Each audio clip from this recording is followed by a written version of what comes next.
Hey, yo, student loan debt in 2020 is now 1.56 trillion. What the fuck? Yo, 45 million Americans are dealing with student loan debt. I want to talk about this in this video. Let's get it.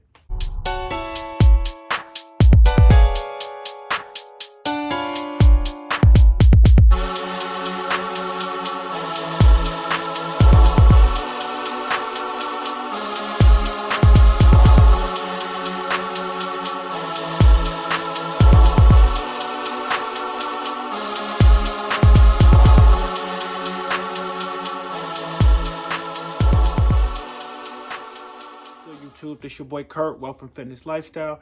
Please do me a favor if you're new to the channel, hit that subscribe button, that notification bell to get future content.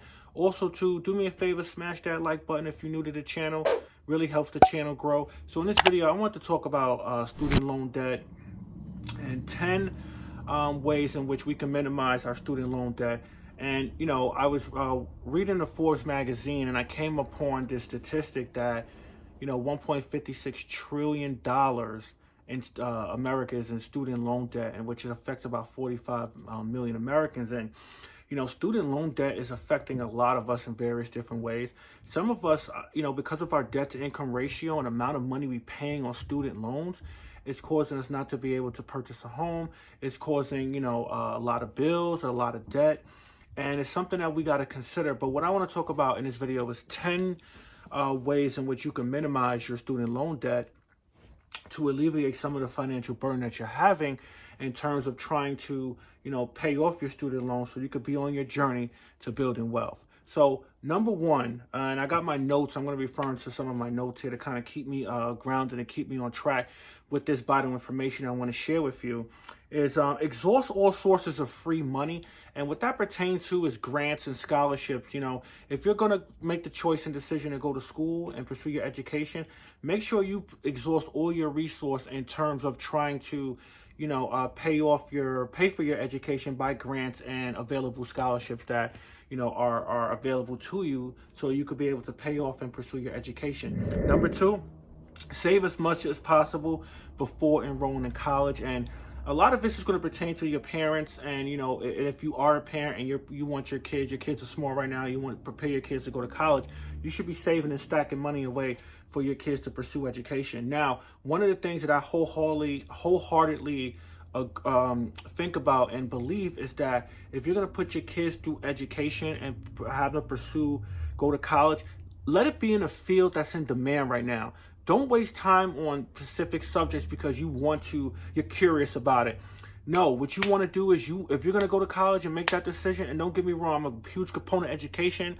I got my bachelor's in human services and I got a master's degree. But I will tell you, from a person who got 2 degrees, I will tell you, do not waste your time and money on pursuing a degree that's not going to help you make more money.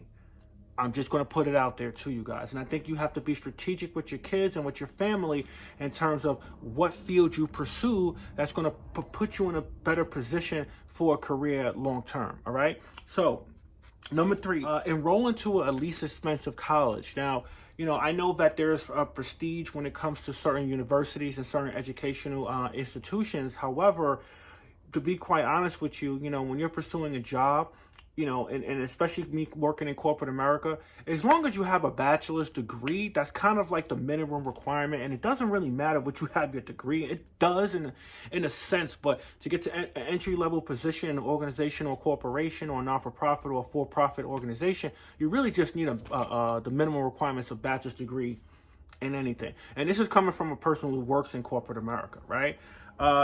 Number 4, use a tuition installment plan instead of paying on long-term debt. Like, for an example, I went to college in Brooklyn. I went to New York City College of Technology.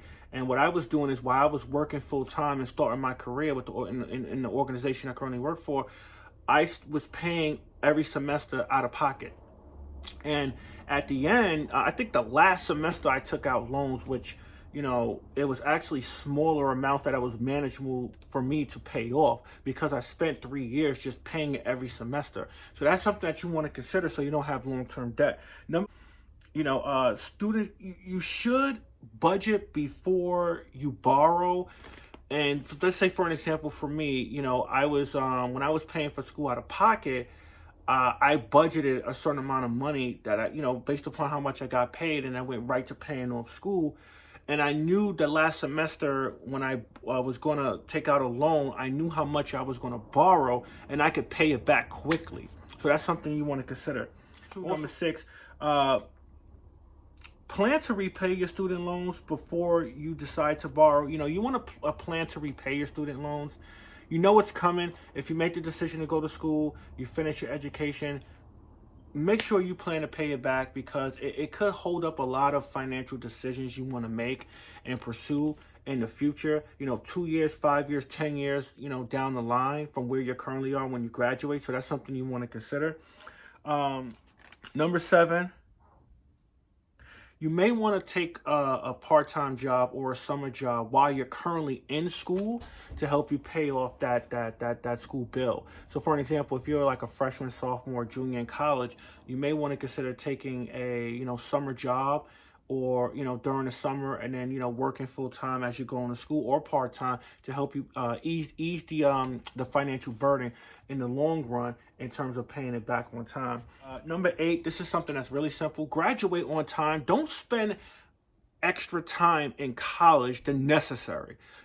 Make sure if you're gonna pursue your education, you're gonna pursue your degree, you know what you want, stick to your guns and finish.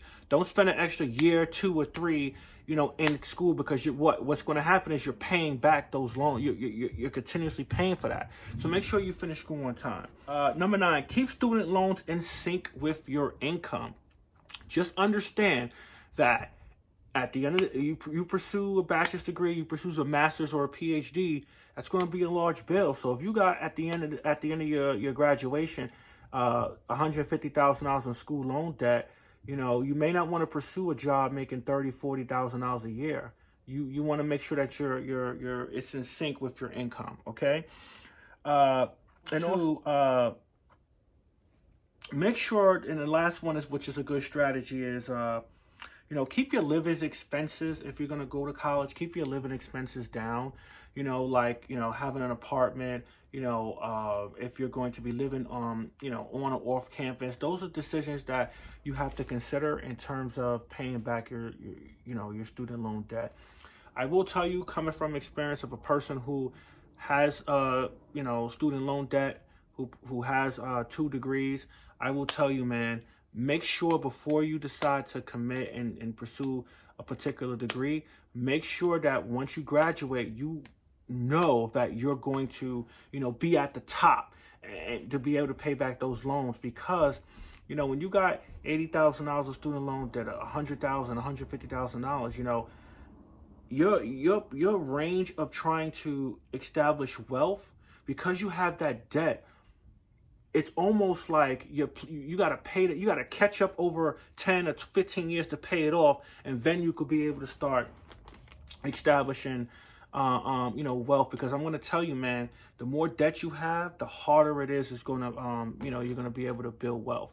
And some of us have car notes that are crazy, student loans, credit cards, all that stuff plays a factor in your ability to build wealth in this country. And the more debt you have, the more it's going to affect you. And some of us feel like we are, we have so much debt that we don't even know where to begin, and we just say, fuck it, right?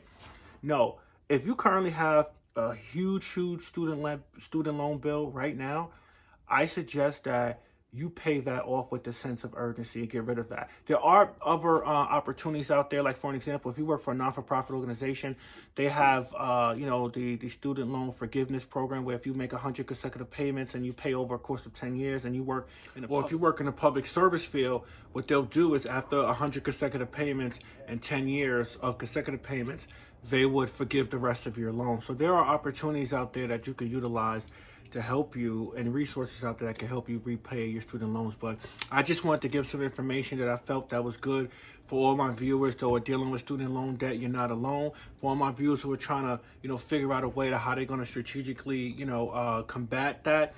I hope these 10 resources and information I shared with you was vital. And also too, share the content to someone who you think this information can speak directly to them that's dealing with that situation. So let's get fit, let's gain wealth, let's improve our lifestyle, save money, to invest money, to make more money. Let's not forget that.